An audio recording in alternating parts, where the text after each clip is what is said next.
السلام علیکم ورحمۃ اللہ وبرکاتہ۔ رب اشرح لی صدری ویسر لی امری واحلل عقدۃ من لسانی یفقہوا قولی۔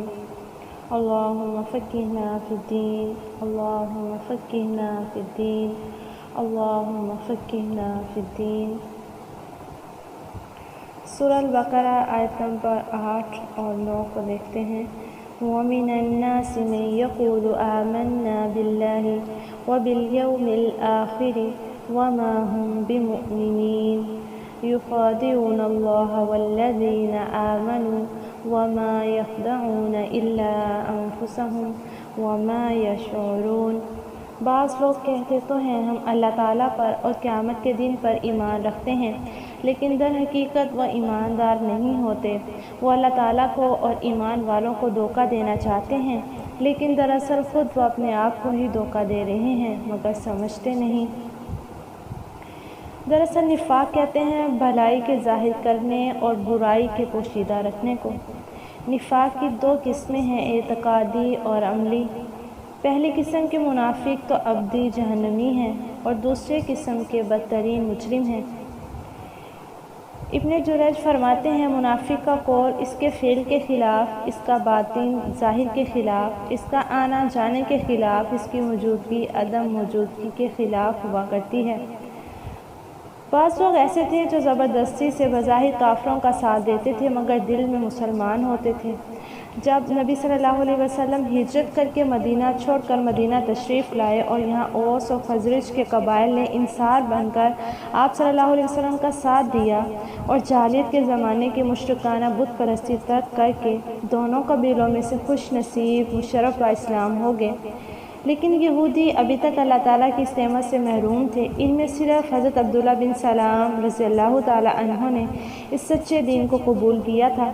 تب تک بھی منافقوں کا خبیث گروہ قائم نہ ہوا تھا اور حضور صلی اللہ علیہ وسلم نے ان یہودیوں سے اور اب کے بعد بعض اور قبائل سے صلح کر لی تھی۔ غرض اس جماعت کے قیام کی ابتدا یوں ہوئی کہ مدینہ کے یہودیوں کے 3 قبیلے تھے، بنو قینقاع، بنو نذیر اور بنو قریظہ۔ بنو قینقاع تو خزرج کے حلیف اور بائی بند بنے ہوئے تھے اور باقی 2 قبیلوں کا بھائی چارہ اوس سے تھا۔ جب جنگ بدر ہو گئی اور اس میں پروردگار نے اپنے دین والوں کو غالب کیا اور اسلام کی شان و شوکت ظاہر ہوئی، مسلمانوں کا سکہ چمک گیا، کفر کا زور ٹوٹ گیا، تو اس وقت کے ناپاک گروہ قائم ہوا۔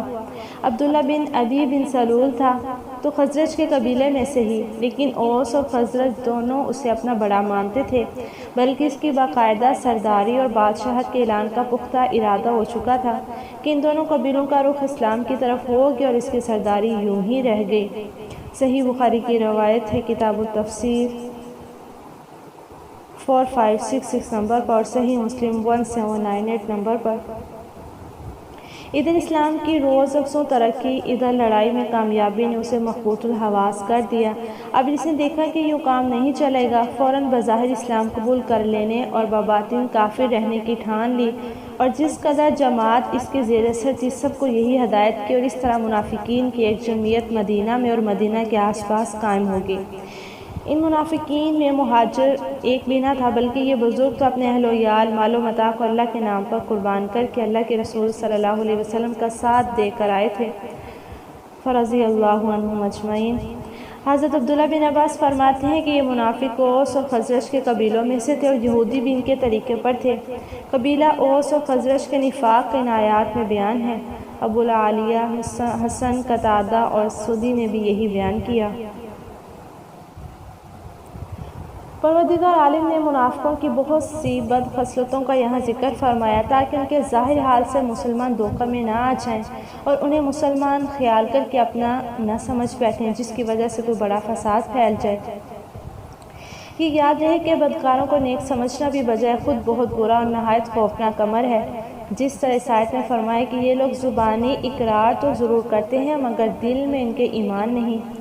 اسی طرح سورہ منافقون میں فرمایا منافق تیرے پاس آ کر کہتے ہیں ہماری گواہی ہے کہ آپ رسول ہیں، صلی اللہ علیہ وسلم، اور اللہ جانتا ہے کہ تو اس کا رسول ہے، لیکن چونکہ حقیقت میں منافقوں کا قول ان کے عقیدے کے مطابق نہ تھا، اس لیے باوجود ان لوگوں کے شاندار اور تاکید الفاظ کے اللہ تعالیٰ نے انہیں جھٹلا دیا اور فرمایا واللہ یشہد ان المنافقین لکاذبون، یعنی اللہ تعالیٰ گواہی دیتا ہے کہ بالیقین منافق جھوٹے ہیں۔ یہ بھی فرمایا دراصل وہ ایماندار نہیں، وہ اپنے ایمان کو ظاہر کر کے اور اپنے کفر کو چھپا کر اپنی جہالت سے اللہ تعالیٰ کو دھوکہ دیتے ہیں، اسے نفع دینے والی اور اللہ تعالیٰ کو دھوکہ دینے والی کاریگری خیال کرتے ہیں، جیسے کہ بعض مومنین پر ان کا مکر چل جاتا ہے۔ قرآن میں ہے یوم یبعثہم اللہ جمیعا فیحلفون لہ، یعنی قیامت والے دن جب کہ اللہ تعالیٰ ان سب کو کھڑا کرے گا تو جس طرح وہ یہاں ایمان والوں کے سامنے قسمیں کھاتے ہیں، اللہ کے سامنے بھی قسمیں کھائیں گے اور سمجھتے ہیں کہ وہ بھی کچھ ہیں، خبردار یقیناً وہ جھوٹے ہیں۔ یہاں بھی ان کے اس غلط عقیدے کے مقابلے میں فرمایا کہ دراصل وہ اپنے اس کام کی برائی کو جانتے ہی نہیں، یہ دھوکہ خود اپنی جانوں کو دے رہے ہیں، جیسے کہ ایک اور جگہ ارشاد ہے ان المنافقین یخادعون اللہ وہو خادعہم، منافق اللہ کو دھوکہ دیتے ہیں اور وہ انہیں دے رہا ہے۔ ان کا یہ فعل کو کسی کو دنیا میں کچھ دھوکہ بھی دے، لیکن در حقیقت وہ خود اپنے آپ کو دھوکہ دے رہے ہیں، اس لیے کہ وہ اس میں بھلائی اور کامیابی سمجھتے ہیں، اور دراصل یہ سبب ہوگا ان کے لیے عذاب اور غضب الہی کا جس کے سہنے کی ان میں طاقت نہیں۔ بس یہ دھوکہ حقیقتاً ان پر خود وبال ہوگا، وہ جس کام کو انجام کا اچھا سمجھتے ہیں وہ ان کے حق میں برا اور بہت برا ہوگا۔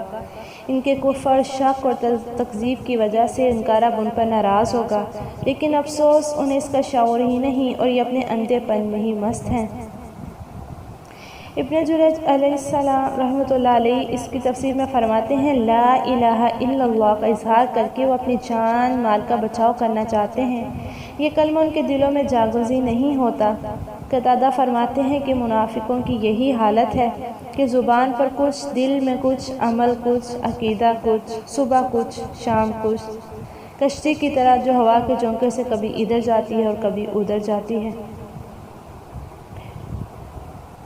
آیت نمبر 10 ہے فی قلوبہم مرض فزادہم اللہ مرضا ولہم عذاب علیم بما کانوا یکذبون، ان کے دلوں میں بیماری تھی، اللہ تعالیٰ نے انہیں بیماری میں بڑھا دیا اور ان کے جھوٹ کی وجہ سے ان کے لیے دردناک عذاب ہے۔ بیماری سے مراد یہاں شک و شبہ ہے۔ ابن عباس، ابن مسعود اور چند صحابہ سے یہی مروی ہے۔ حضرت مجاہد، اکرمہ، حسن بصری، ابو العالیہ، ربیع بن انس اور قتادہ کا بھی یہی قول ہے۔ اکرمہ اور طاؤس نے اس کی تفسیر ریا سے کی ہے اور ابن عباس سے اس کی تفسیر نفاق بھی مروی ہے۔ زید بن اسلم فرماتے ہیں یہاں دینی بیماری مراد ہے نہ کہ جسمانی۔ انہیں اسلام میں شک کی بیماری تھی اور ان کی ناپاکی میں اللہ نے اور اضافہ کر دیا، جسے قرآن میں آتا ہے فَأَمَّا الَّذِينَ آمَنُوا فَزَادَتْهُمْ إِيمَانًا وَهُمْ يَسْتَبْشِرُونَ وَأَمَّا الَّذِينَ فِي قُلُوبِهِمْ مَرَضٌ فَزَادَهُمْ رِجْسًا إِلَىٰ رِجْسِهِمْ۔ سورۃ توبہ کی آیت نمبر 125 اور 124 اور 125۔ ایمان والوں کو ایمان میں زیادہ کرتی ہے اور وہ خوشیاں مناتے ہیں، لیکن بیمار والوں کی ناپاکی اور پلیدگی کو اور زیادہ کر دیتی ہیں، یعنی ان کی بدی اور گمراہی بڑھ جاتی ہے۔ یہ بدلہ بالکل ان کے عمل کے مشابہ ہے۔ اسی کی مثال فرمایا وَالَّذِينَ اهْتَدَوْا زَادَهُمْ هُدًى وَآتَاهُمْ تَقْوَاهُمْ، سورہ محمد آیت نمبر 17۔ ہدایت والوں کو ہدایت میں بڑھا دیتا ہے اور ان کو تقویٰ عطا فرماتا ہے۔ یہ دونوں بد خصلتیں ان میں تھی، جھٹلاتے بھی تھے اور جھوٹے بھی تھے۔ رسول اللہ صلی اللہ علیہ وسلم بعض منافقوں کو اچھی طرح جاننے کے باوجود پھر بھی قتل نہ کرنے کی وجہ وہ ہے جو بخاری و مسلم کی روایت ہے۔ حضور صلی اللہ علیہ وسلم نے حضرت عمر سے فرمایا میں اس بات کو ناپسند کرتا ہوں کہ لوگوں میں یہ چرچے ہوں کہ محمد اپنے ساتھیوں کو قتل کر ڈالتے ہیں۔ صحیح بخاری کتاب المناقب 3518 نمبر پر اور صحیح مسلم 2584 نمبر پر۔ مطلب یہ کہ جو عرابی آس پاس ہیں انہیں یہ تو معلوم نہ ہوگا کہ ان منافقوں کے پوشیدہ کفر کی بنا پر انہیں قتل کیا گیا ہے، ان کی نظریں تو صرف ظاہر داری پر ہوں گی، جب ان میں یہ بات مشہور ہو جائے گی کہ حضور صلی اللہ علیہ وسلم اپنے ساتھیوں کو قتل کر ڈالتے ہیں تو ڈر ہے کہ وہ اسلام کے قبول کرنے سے رک نہ جائیں۔ قرطبی رحمہ اللہ فرماتے ہیں ہمارے علماء وغیرہ کا بھی یہی قول ہے۔ ٹھیک اسی طرح نبی صلی اللہ علیہ وسلم مؤلفۃ القلوب کو، جن کے دل اسلام کی جانب مائل ہو جاتے تھے، ان کو مال عطا فرمایا کرتے تھے، جبکہ آپ جانتے تھے کہ ان کے اعتقاد بد ہیں۔ امام مالک بھی منافقوں کو قتل نہ کرنے کی یہی وجہ بیان فرماتے ہیں، جیسے قاضی اسماعیل، محمد بن جہم اور ابراہیم نے نقل کیا ہے۔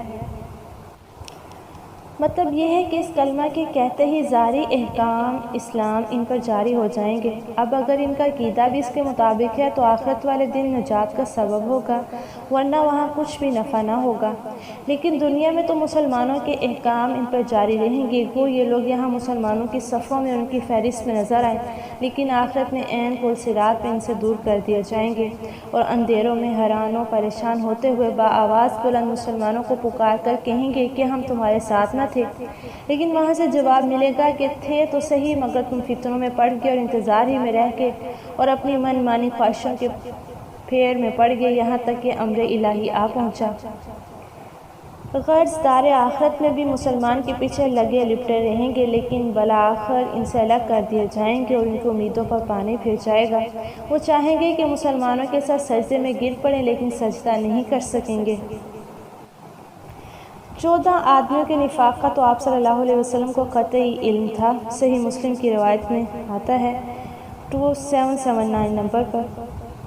یہ وہ بد باطن لوگ تھے جنہوں نے غزوہ تبوک میں مشورہ کر کے یہ امر طے کر لیا تھا کہ حضور اکرم صلی اللہ علیہ وسلم کے ساتھ دغا بازی کریں۔ آپ صلی اللہ علیہ وسلم کے قتل کی پوری سازش کر چکے تھے کہ رات کے اندھیرے میں جب حضور صلی اللہ علیہ وسلم فلاں گھاٹی کے قریب پہنچیں تو آپ کی اونٹنی کو بدکا دیں، وہ بڑک کر بھاگے گی اور حضور صلی اللہ علیہ وسلم گھاٹی میں گر پڑیں گے۔ اللہ تعالیٰ نے اپنے نبی صلی اللہ علیہ وسلم کی طرف اسی وقت وحی بھیج کر ان کی اس ناپاک سازش کو بے نقاب کر دیا۔ حضور نے حضرت حذیفہ رضی اللہ تعالیٰ عنہ کو بلا کر اس واقعے کی خبر دی اور ان غداروں کے نام بھی بتا دیے، پھر بھی آپ صلی اللہ علیہ وسلم نے ان کے قتل کے احکام صادر نہ فرمائے۔ صحیح مسلم 2779 نمبر پر۔ ان کے سوا منافقوں کے ناموں کا آپ کو علم نہ تھا، چنانچہ قرآن کہتا ہے تمہارے آس پاس کے بعض اعرابی منافق ہیں اور بعض سرکش منافق مدینہ میں بھی ہیں، تم انہیں نہیں جانتے لیکن ہم جانتے ہیں۔ ایک جگہ فرمایا اگر یہ منافق گندے دل والے اور فساد و تکبر والے اپنی شرارتوں سے باز نہ آئے تو ہم بھی انہیں نہ چھوڑیں گے اور مدینہ میں بہت کم باقی رہ سکیں گے، بلکہ ان پر لعنت کی جائے گی، جہاں پائے جائیں گے پکڑے جائیں گے، ٹکڑے ٹکڑے کر دیے جائیں گے۔ سورہ احزاب کی آیت نمبر 60۔ ان آیات سے معلوم ہوا کہ حضور صلی اللہ علیہ وسلم کو ان منافقوں کا علم نہ تھا کہ کون کون ہیں۔ ہاں ان کی مذموم خصلتیں جو بیان ہوئی تھیں، یہ جس میں پائی جاتی تھیں اس پر نفاق صادق آتا تھا۔ ایک جگہ فرمایا اگر ہم چاہیں تو ہم تمہیں ان کو دکھا دیں، لیکن تم ان کی نشانیوں اور ان کے انداز گفتگو سے ہی ان کو پہچان لوگے۔ سورہ محمد کی آیت نمبر 30۔ ان منافقوں میں سب سے زیادہ مشہور عبداللہ بن ابی بن سلول تھا۔ حضرت زید بن ارقم نے اس منافقانہ خصلتوں پر حضور صلی اللہ علیہ وسلم کے سامنے گواہی بھی دی تھی۔ صحیح بخاری کی روایت ہے کتاب التفسیر سورہ منافقون 4900 نمبر پر۔ باوجود اس کے جب یہ مرتا تو حضور صلی اللہ علیہ وسلم اس کے جنازے کی نماز پڑھاتے ہیں اور اس کے دفن میں اسی طرح شرکت کرتے ہیں جس طرح اور مسلمان صحابیوں کے جنازہ میں شرکت کرتے تھے، بلکہ حضرت عمر نے جب حضور کو ذرا زور سے یاد دلایا تو آپ نے فرمایا میں نہیں چاہتا لوگ چہم گوئیاں کریں کہ محمد صلی اللہ علیہ وسلم اپنے صحابیوں کو مار ڈالا کرتے ہیں۔ ایک صحیح روایت میں ہے کہ مجھے اختیار دیا گیا ہے استغفار کرنے نہ کرنے کا تو میں نے کرنے کو پسند کیا۔ ایک اور روایت میں ہے کہ اگر 70 مرتبہ سے زیادہ استغفار میں بھی اس کی بخشش جانتا تو یقیناً اس سے زیادہ استغفار کرتا۔ صحیح بخاری کی روایت ہے کتاب الجنائز 1366 نمبر پر۔ سبحانک اللہم و بحمدک نشہد ان لا الہ الا انت نستغفرک و نتوب الیک۔ السلام علیکم ورحمۃ اللہ وبرکاتہ۔